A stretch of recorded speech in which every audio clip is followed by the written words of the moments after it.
Alright, new vlog. Monday. I am going to be reading Siege and Storm by Leigh Bardugo. It is Monday the 6th. I am currently not even in my parking lot area. I am waiting to pick up my little brother. I hope he has track practice today, because if not, I would have been lied to and I would have wasted gas. But yeah, I'll be reading Siege and Storm. This vlog, unfortunately, will be pretty spoiler filled. It is the sequel to the trilogy, so I kind of can't avoid it. Unless you guys just want to see like a good 30-minute vlog of me just reading and not saying anything, because that's really the only way we'll get non-spoiler free content without discussion. So I will update you guys when I get the chance to read tonight. I don't know if I will, because I want to take a nap and I have a bajillion other things to do today. But I'll try to sneak some in because, well, I'll probably read right now, but I don't want to vlog that because I want to listen to music while I'm reading. And I'm also in the parking lot and parents are staring at me weirdly because I'm talking to my steering wheel. That's right, Karen. Keep walking. Keep walking. So I'm like a chapter or two in to the book. This is a lovely angle, but look at these lashes though. I guess mascara is working with me. Okay, chapter 2 into the book. Wanted to pop in and say I don't like it. I don't know, I'm just not a fan of people being like, yeah, I'm beautiful when I use my powers and not beautiful when I'm not. And I'm like, okay. And then what's her Alina being jealous of everyone giving attention to Mal. Like, I'm sorry, that's just how life is. I don't know what you want me to say. Say la vie, I guess. And then she was like, Mal was good at this and this and this, and all I was good at being a Grisha. And I'm sitting here like, girl, you weren't even good at that. Like, you were starting to barely get good at it.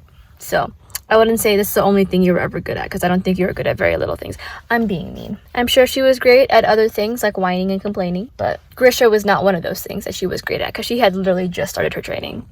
But whatever. Hello, it's okay. It's like 10 p.m. now from the last time that you saw me, so I'm just gonna close out today here. I didn't get a chance to read any more of Siege and Storm. I wanted to, but I have a lot of things I need to finish within like the next hour-ish or so. So gotta get that done because I have 2 videos I need to plan out tonight so I can film it tomorrow because I didn't do that yesterday. I need to finish a chapter that I started. I need to maybe catch up on my expenses because I haven't done that either. But I'm gonna say that I'm on chapter 2, and the biggest and most exciting part of this entire like first 2 chapters is that, one, I feel like Alina's gonna be a saint, or else they wouldn't have mentioned it in the beginning at all, especially with like a little girl and a little boy. I'm like, yeah. So it's just like what foreshadowing for Mal and Alina. Alina's gonna be a saint somehow because she's the only sun summoner, and I feel like that's very Christian of like the situation. Also, I forgot that the Darkling got like scuffed up by Alina, and like knowing that the Darkling is being portrayed by Ben Barnes. Charlotte, if you are watching this video, imagine Ben Barnes with those scars, because I am, and it's just made the entire reading experience that much better.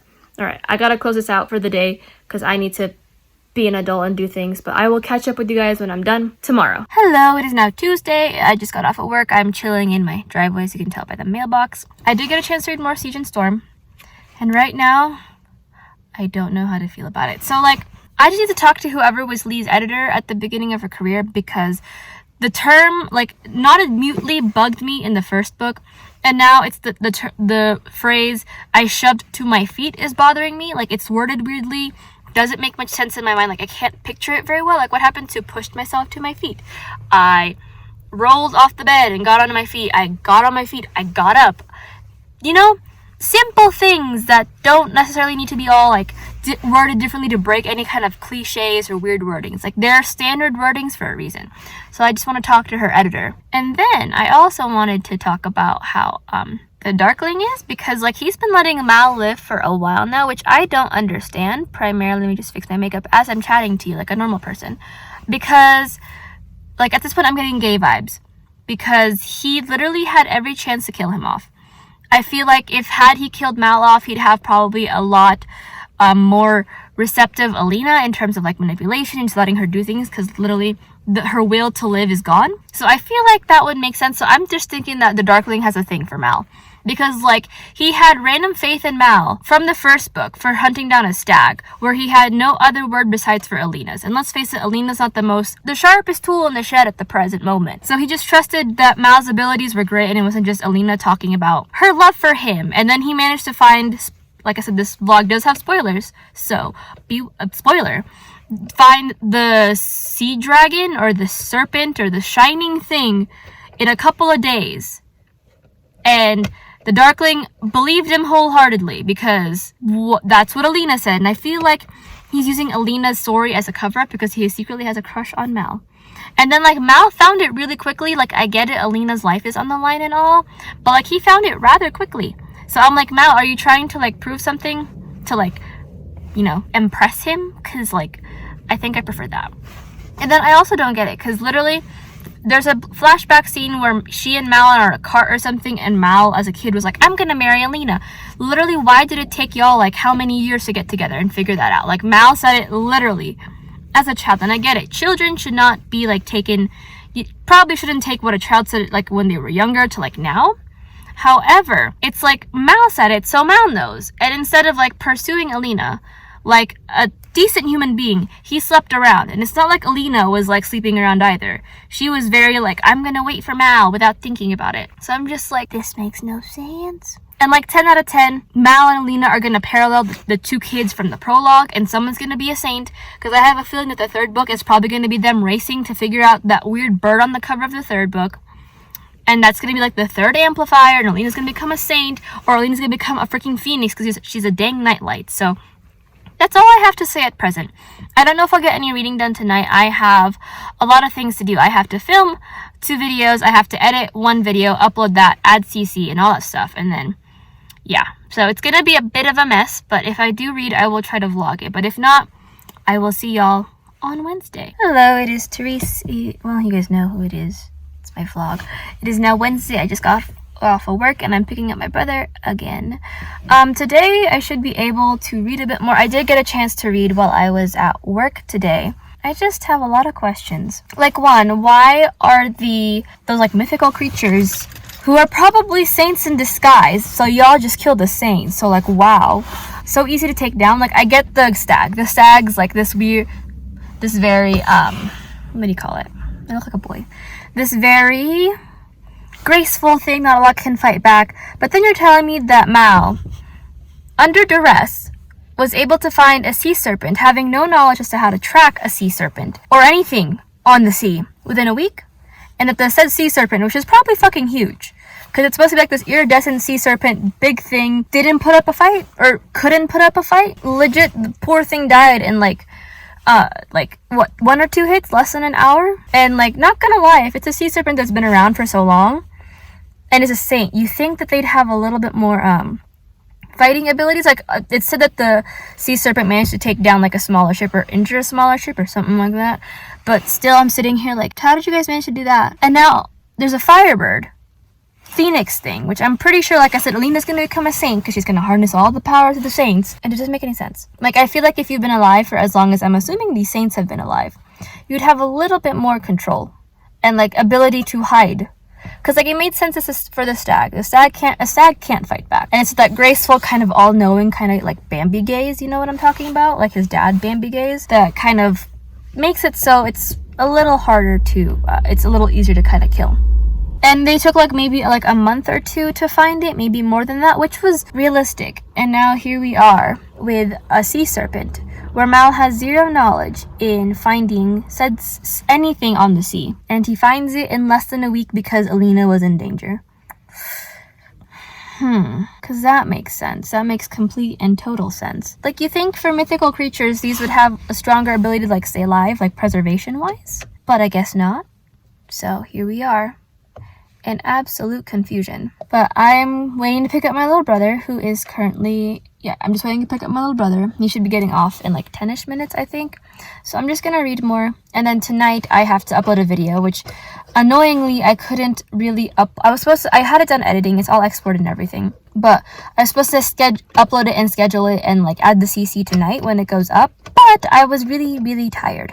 So I only got as far as that. So now I have to be uploading, making a thumbnail for it, and then CCing the heck out of it later, which I think I'm probably going to start uploading that when I get home, and then run to Target really quickly, and then we'll work from there. So you guys should have vlogging content for me tonight, but this FedEx truck is driving by and giving me a weird stare. Yeah, drive away with your AirPods. But yeah, I will catch up with you guys then, and I will have vlogging content this time, I swear. It's just been, this week has felt like the longest Monday ever, so it's been a struggle bus, but we're fine. Okay, so maybe it's just me, and I like descriptive writing, but when I see things like, okay, I'm doing this one-handed, don't hit the horn, Therese. When I see things like his whole bearing seemed to have changed, that doesn't tell me as to how. Like, I'm scrolling down, like, reading even more, and I can't see anything in terms of, like, explaining how his bearing has changed. Like, we know that Stormhood Hond was someone who is a very casual person, very joking, but then what is that difference between Stormhond and then who he is now? And, like, who the persona that he's acting now. I would have liked an explanation, because right now this description of his whole bearing seemed to have changed. Is just very, I don't want to say plain, but it's really not giving me anything, you know? Maybe I can just read it from context, and maybe I would have preferred, like, maybe I can just pick it up later on, but as it stands, this sentence here is just very weak to me. Am I being mean? Mal. I don't know why Alina chose you. Because you're not that great of a person? Not really that talented. Not that amazing. Nikolai and the Darkling would be a better pairing for Alina. But I shared the Darkling with you, so here we are. You're really gonna try to kill a prince.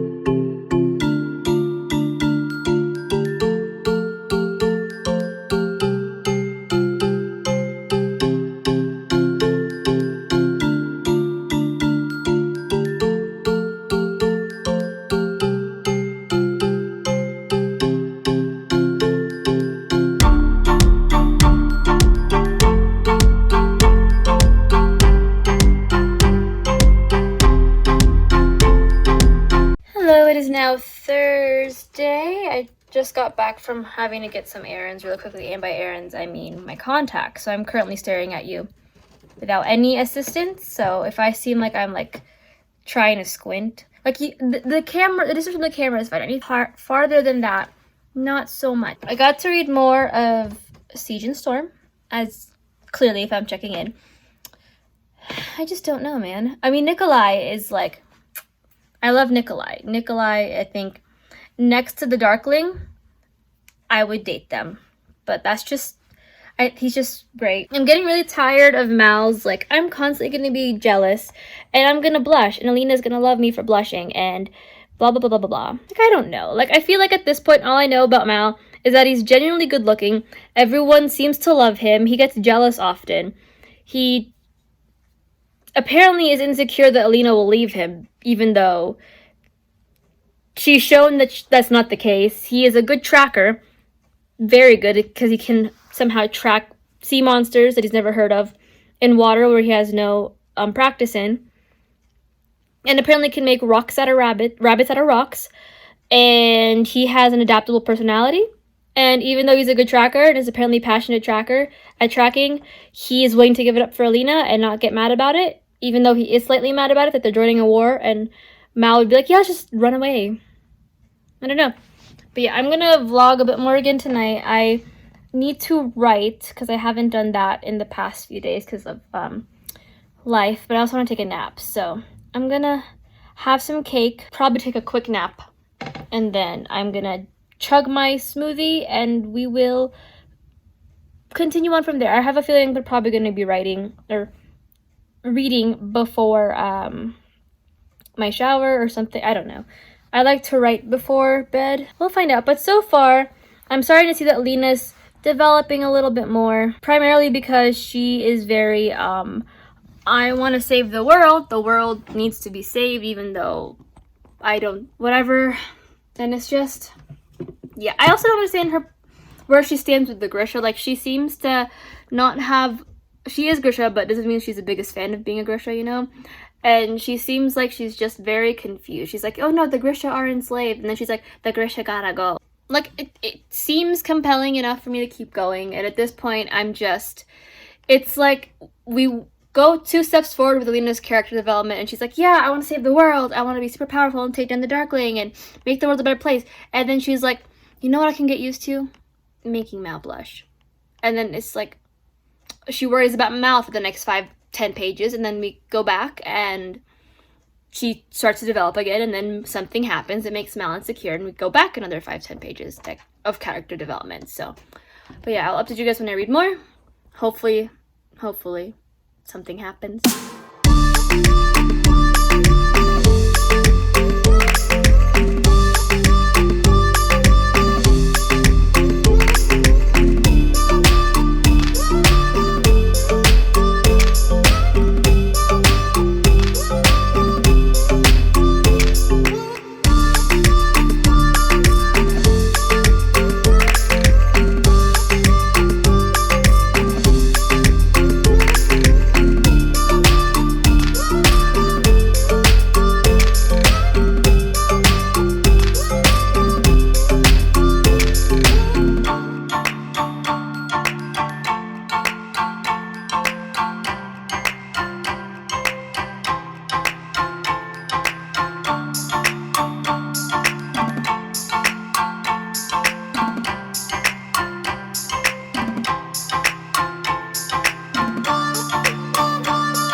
Hello, it's now 10 p.m. I'm gonna shut the door before I get into updating.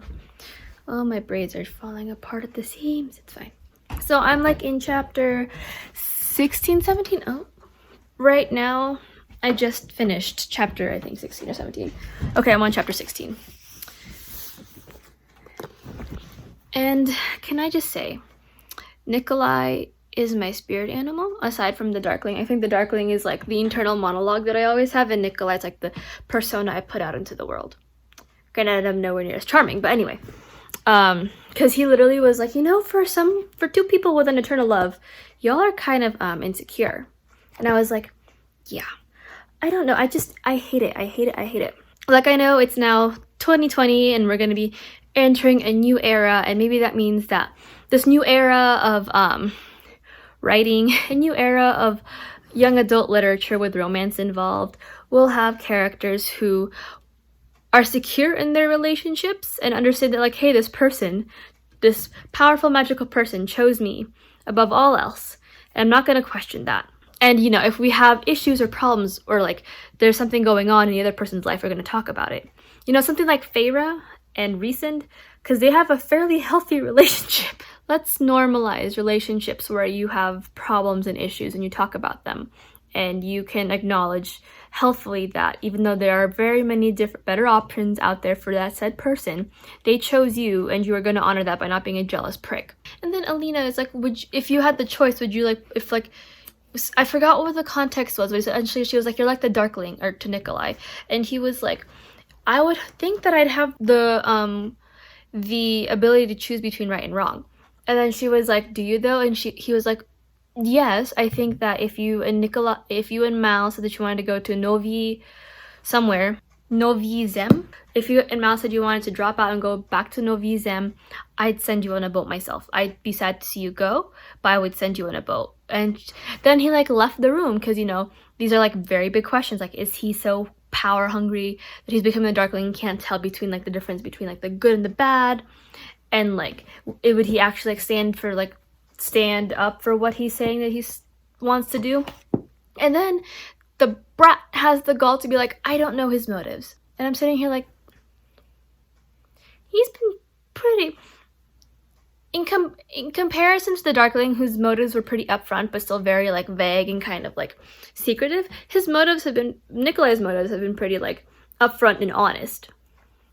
Like, he has stated that she's more than welcome to go. He has offered her freedom, and he believes she is the one who can save them all if she so chose, and that he would let her go. And he's been very honest about his things. And I also just need Mal to stop, because he literally gets finicky and jealous at every mention of Nikolai. And I'm sitting here like, look, I get it. Nikolai's a better option. But, like, for some odd reason, Alina chose you. The lady's a saint. A very not that great saint, because she literally spent the a good chunk of a war council meeting wondering as to what happened between Mal and Zoya, which I'll get into later. But she chose you, so I feel like that has to count for something. And if maybe you're gonna sit here and be consistently insecure and jealous, it's because you are beginning to realize psychologically deep down that you have treated Alina not that well as, like, a person in terms of, like, friendship, because you've been sleeping around in front of her face, even though you very clearly love her. It's situations like this that make me miss reading about Feyre and Rhysand and, like, Clary and Jace, because, like, while they had their issues, and I'm sure if I reread the books I could pinpoint them, their relationships are fairly healthy. Like, can we normalize those kind of relationships in, like, 2020? I would have high hopes and say that that's going to happen in young adult fiction, but people are still writing about freaking cheating and, like, the miscommunication trope. So I'm just like, you know, probably not. Like, I want to have high hopes, but at the same time, I'm just like, you know, if it's 2020 and you guys are still writing about cheating and miscommunication and not communicating at all, and writing them very similarly, just more updated to how it used to be written, I'm not going to have high hopes for that, because it's just like, I'm not saying Mal is going to cheat, but the fact that he's sitting there, like, purposefully ignoring Zoya during a meeting because they probably did sleep together is just, like, infuriating. Because, like, you know what? I get it. We all make decisions in our life. Sometimes they're not the greatest, but I need you to grow some no, not even cojones. I need you to grow a uterus and woman up. Like, in the words of Margot Hansen, I can't have you cocking out on me. I really just don't like, I can understand if Alina did not like Zoya because Zoya was pretty mean to her in the first book. I can understand that completely. However, but Zoya stood up for you and wants to, like, support you in this, and you're spending the majority of this meeting disliking her internally, or saying that you can't even be in the same room as her because she slept with Mal. But we're somehow supposed to, Mal, like, I don't know, this might be, no, it's not double standardy, but it's like, she can't get over the fact that Mal and Zoya may have slept together, but somehow Mal has to get over the fact that she and the Darkling had a thing. I don't know, that doesn't seem fair to me. And I know I'm gonna sound completely and utterly crazy by saying these words, and so for my peeps who have seen me talk about how much Mal is a wet wipe and I'm not a fan of him, you may want to skip ahead, because I'm really sorry, but I kind of feel bad for Mal. And not in the sense of, like, oh yeah, my girlfriend, all that stuff, but in the sense that the only thing we see him defined as, aside from Alina, is his ability to track. He's a really great tracker and is a really charming asshole to boot, I guess. I don't see it, but I guess. I feel bad for him because, like I said, he's only ever really defined by his relationship with Alina and the fact that he's a tracker. And we see a lot of people mentioning that they specifically only really talk about Mal in terms of, like, how jealous he gets about Alina, being discreet about his feelings for Alina, being a tracker and all that stuff. He's really only defined by that. And while it's weird, and I'm not a fan of it, because then that means Alina is only ever really defined by her relationship with Mal and her sun summoning, I feel bad because, like I said, he takes pride in his tracking. He takes pride in being a soldier and being a very a good fighter, quick learner, that kind of stuff, and then he loses literally all of it. The king dishonorably discharges him for deserting his post to help Alina, and it's just one of those things where it's like, I feel bad for him because it's literally the only thing that's defined him, and he doesn't even have that anymore. Like his relationship with Alina on hold because of the war, because of the fact that they're trying to build this image of a political alliance between Alina and Nikolai to strengthen the army. So the only thing he really does have is his tracking, and that was taken away from him. Now that that's gone, he doesn't really have, in terms of the novel, anything to define him as. And it's not that it's a bad thing, but it's definitely not. He's a love interest, you know? He should be defined more than that. Like, if I were to go through my shelves and look at all the YA love interests on there, or even the adult love interests on there, they have more than just those kind of main aspects about them, you know? Like, if I were to take away one thing, they'd still have a million other defining traits that would stand them above the rest. But yeah, in that aspect, I feel bad for him, because he literally has nothing to define him, nothing to make him feel of any kind of worth. It's just kind of, I can sense that somehow Mal is going to betray them at some point, because he, just from the foreshadowing, he doesn't want any of this. He really just kind of wants to run away and like redefine himself and go back to being like the top dog, because right now he's literally, like, I wouldn't say the bottom of the barrel, but he's not even in the running, you know? So yeah, but I'm gonna close that out there. I want to write for the rest of the night, and I have like about an hour-ish to do that, so I'm gonna do that. But I'll talk to you guys tomorrow. Hello, it is now Friday, oh thank God, at like 6:30. I literally just got home and took my makeup off. I got off work and then I ran straight to Barnes & Noble because my friend and I are going to be seeing Harry Styles during the summer, and it's in a completely entirely different state from ours. And when I mean entirely, I don't mean like next state over like a 3-hour drive. I mean like a 14-hour drive up north. So we had to figure out like where we wanted to stay, any backups, and then flights and all that stuff. So I just got back. I have read more of Siege and Storm during my lunch break as per usual. I don't know. So Nikolai is literally like, if I had to rank my favorite characters, it'd probably be like Nikolai and a Darkling, and then Tamar and Tolia. Oh, and Zoya would be somewhere there too. I'd say Tamar and Tolia would be higher than Nikolai, but we don't get much about them. I just know that they're really good fighters. They're heart enders. So, the ones who can control your heart and potentially kill you. And it's just, I love them, but they were not characterized by a lot. And I would really, Mal is just stupid. That's really all I can say, because I felt bad for him last night. And when I mean feel bad, I don't mean like I want to wrap you in a blanket and hug you. I mean feel bad as in you could have been a really good character, but I don't want to say Leigh Bardugo's a poor writer, because this is like her debut series, so there's going to be kinks. But I think that in terms of like the time that she had published this book in, it suffered from the bad writing of the kind of era. He's just a very complaining character. He doesn't really do much or say much. He's characterized really by only one thing, and most of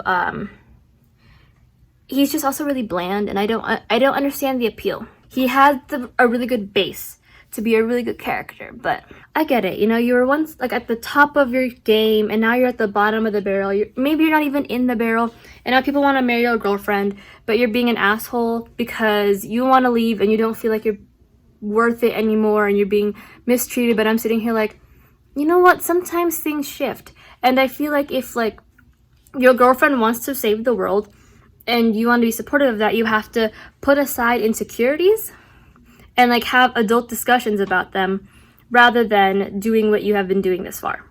And it's just very annoying and not at all what I would have expected Mal's development to go. I don't know. Nikolai has his head together. I love Nikolai. It sucks though, because like I'm a sucker. If you guys are new to this channel, I am a sucker for characters who are reluctant leaders, and like would rather not lead. Like Nikolai would rather be a pirate and just enjoy the seas and like all that stuff, but are a good leader and want the best for their country, so they stick around and try to lead as best they can. And he's also really witty and charming, and I feel like Nikolai is what Mal should have been, like in terms of like his characterization as like this charming, witty person. So that's it. And then like the whole thing with like Alina seeing the Darkling, and the Darkling appearing to her like not even as a vision but like a physical thing, I feel like that might be due to the fact that he something with the amplifiers. I feel like it has to do something with the amplifiers, or that they're connected somehow because of like the whole like calls to like thing that Bagra and the sorry, cat's right there, the Darkling likes to say. I was starting to enjoy where Alina's story was going. I really was. I thought that she was growing up to be this really nice character. She's a little, to me, reminiscent of like a not so badass version of Selena, because Selena knew who she was from day one and like worked her way around that. Alina is not the same case. She's developing into something that I'm not a fan of. I wasn't a fan of the situation that happened during the Suli celebration. I like, this is based in like Russian mythology, so I'm assuming there's going to be like not so much like Russian folklore or anything, but more so Eastern European development, which is, you know, fair, fine, and good. I like how my hair's like this. I'm just gonna keep playing with it while I'm talking. I'm really sorry. That which is fair and fine, and that's good. However, it's very obvious which Eastern European cultures are based off of, and I wasn't a fan of the fact that Lee had written the Suli as I think they barely showed up in that one chapter. We didn't really hear much about them. I don't think, according to my friend TB, they're not even on the map. So it's obvious that it's based in Romani culture, like especially like the fortune teller culture and like everything. It's heavily based in that, and then Mal and Alina hop in and like dress up as them and then mock the accent, the culture, and everything. And like, I get it, you know, different time. But I feel like in terms of other things you could mock of, or like just create an entirely different culture to mock that isn't so closely related to home, because it is a fantasy world, regardless of it being based in Russian mythology, it would have been better. Because now I'm just sitting here like, you had to mock a culture that's been really abused and mistreated for how many centuries. I'm not completely up to date with like Romani current news at present, so I don't know much about how they are nowadays, but I'm not a fan of that aspect because I just know how much Romani culture in general has been mistreated. And then her treatment of Zoya, like, I get it, Zoya's a bitch. But also, Zoya was the first person to stand up for you and want to fight for you. And I feel like, I know that she was the Darkling's favorite, but you have to understand that people have different motivations, and they're not cookie cutter, which I feel like Alina has a very cookie cutter set mindset, and it's very infuriating because she's supposed to be leading this army, and she needs to learn that people have different values and different levels of like maturity, which she does not. She literally bullies Zoya into explaining herself as to why she's fighting for her, and that was because in Nobroviskik, which is one of the final things in the last book, was completely decimated by the Fold.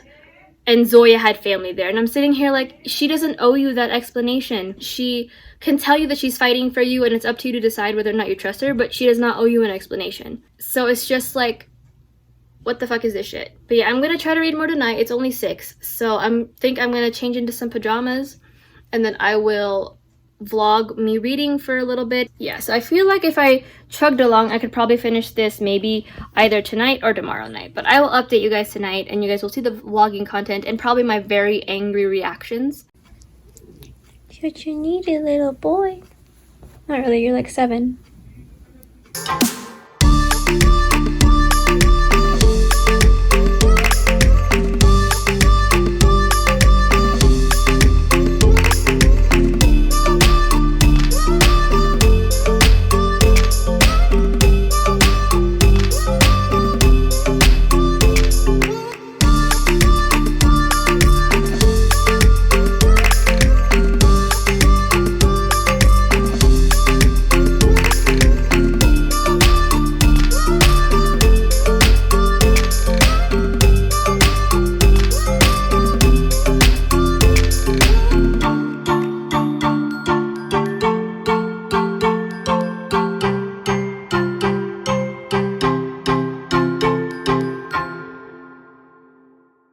So, I just finished Siege and Storm. I really am struggling to understand the relationship between Alina and the Darkling. Like, it feels like it should be like the whole like two sides of the same coin kind of metaphor, but I'm not sensing much of a connection really anymore. for them to have that set.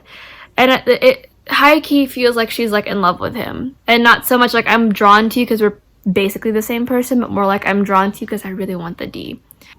Yeah, I don't know how to. There were like good points and then there were bad points, and I need Alina to learn more moves than the cut. Like, you are a nightlight. You can light people on fire and burn them. We all know what happens when you use a magnifying glass on an ant under the sun, and you're going to be using the cut. So 3.5 stars. I was going to give it a 4, but there are just parts where I'm just like, nothing makes sense anymore. So I'm going to leave it there. 3.5 stars. I will catch up with y'all when I read the last book next month. I'm just feeling very meh about this book. Like, a lot happened and I'm in shock. But it's not a shock enough for me to be like, emote very well. It's a shock like, I don't understand what happened. So yeah, 3.5 stars. Okay, slight update. It is now Sunday. I've had lots of time to think about the ending of this book. And I've had like several rolls of sushi. So I can barely even breathe, let alone talk. But I'm gonna suffer for you guys. For you.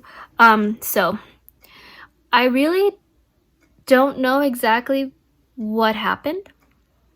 There's a lot that happened and I comprehended that much, but also nothing was really explained. So it's just like a bunch of random actions that occurred that didn't line up at the end. And I also feel like we got a lot of like build up to Alina and the Darkling having this weird connection. And then when it comes down to it, it wasn't really developed. I just found out that she could use his powers against him or something like that almost killed him or did kill him or knocked him unconscious. And I don't know what Mal did at the end of the book that makes me hate him.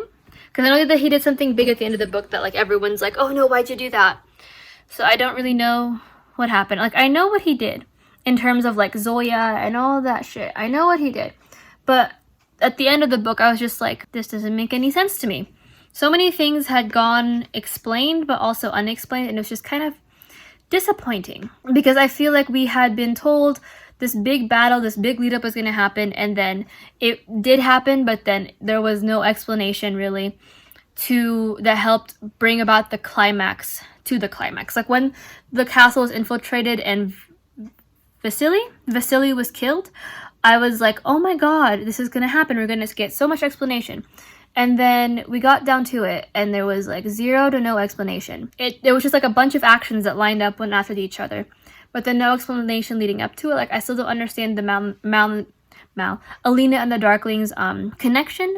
I don't understand necessarily the importance of the 3 amplifiers. Like, I get why the amplifiers are important, but I don't understand how they can bring about this change. I really don't know Mal and Alina's relationship as it stands right now. I can't tell if the Apparat's a good or bad guy. And yeah, what happened to Nikolai, like, I'm sure that'll be explained in the 3rd book. But it's just a very confusing time because I don't really understand anything. It wasn't explained. And I feel like we had been building up to these large explanations, to this, like, not dramatic and, like, villainous chat story, but these explanations that would tell us what happened or why this is occurring. I got none of that. And also, I'm still really hella annoyed that the only like characters of color, or the 2 main characters of color, which is Tolia and Tamar, are the ones who are following a religious fanatic. I don't know why that bothers me, but it does. And I also don't like the fact that most of the non-white characters or non-white Grisha were the ones that died. But yeah, so I'm just gonna give it a 3.5 out of 5 stars. I'm gonna bump it from the first book by like 0.5. Because I think that the development did go somewhere. We are seeing some more world building, some more development, some more explanation of how this world works, and I really the rating goes to Nikolai and Tolia and Tamar and Zoya. To be frank, it literally just goes to them. So in terms of like the main characters, the main love story, not at all impressed by it. And like, I get it that Alina is coming into herself, but also I feel like every time we get closer to Alina developing herself, she makes herself smaller for Mal. That is it for this vlog. I hope the 3rd book will give me more. I feel like it has potential. There's a lot of potential for this world, and I can see where Leigh Bardugo decided to expand on this with Six of Crows, even though I have yet to read Six of Crows. But as it stands, it's a very weak trilogy to a very beloved series. But yeah, hit like, subscribe, comment on your thoughts for Siege and Storm. Are you guys more of a Nikolai guy? Because I am. I think if I had to choose, I would probably go the Darkling, then Nikolai and the Darkling would be tied. And then we'd have Zoya at the bottom, because I love me a bitchy girl. Yeah, comment if you guys had the same thoughts or same feelings about Siege and Storm. If you guys happen to ship Alina and Zoya and the Darkling and Mala, because I do. But I'll talk to you guys in my next video. Hope you guys are having a wonderful, wonderful week so far. And I'll see y'all in the next video or the next reading vlog, depending on what you follow. And I'm hoping it'll be, the answer for that will be both. But if you happen to like these reading vlogs more, or my videos more, I appreciate you no matter what. But until then, bye.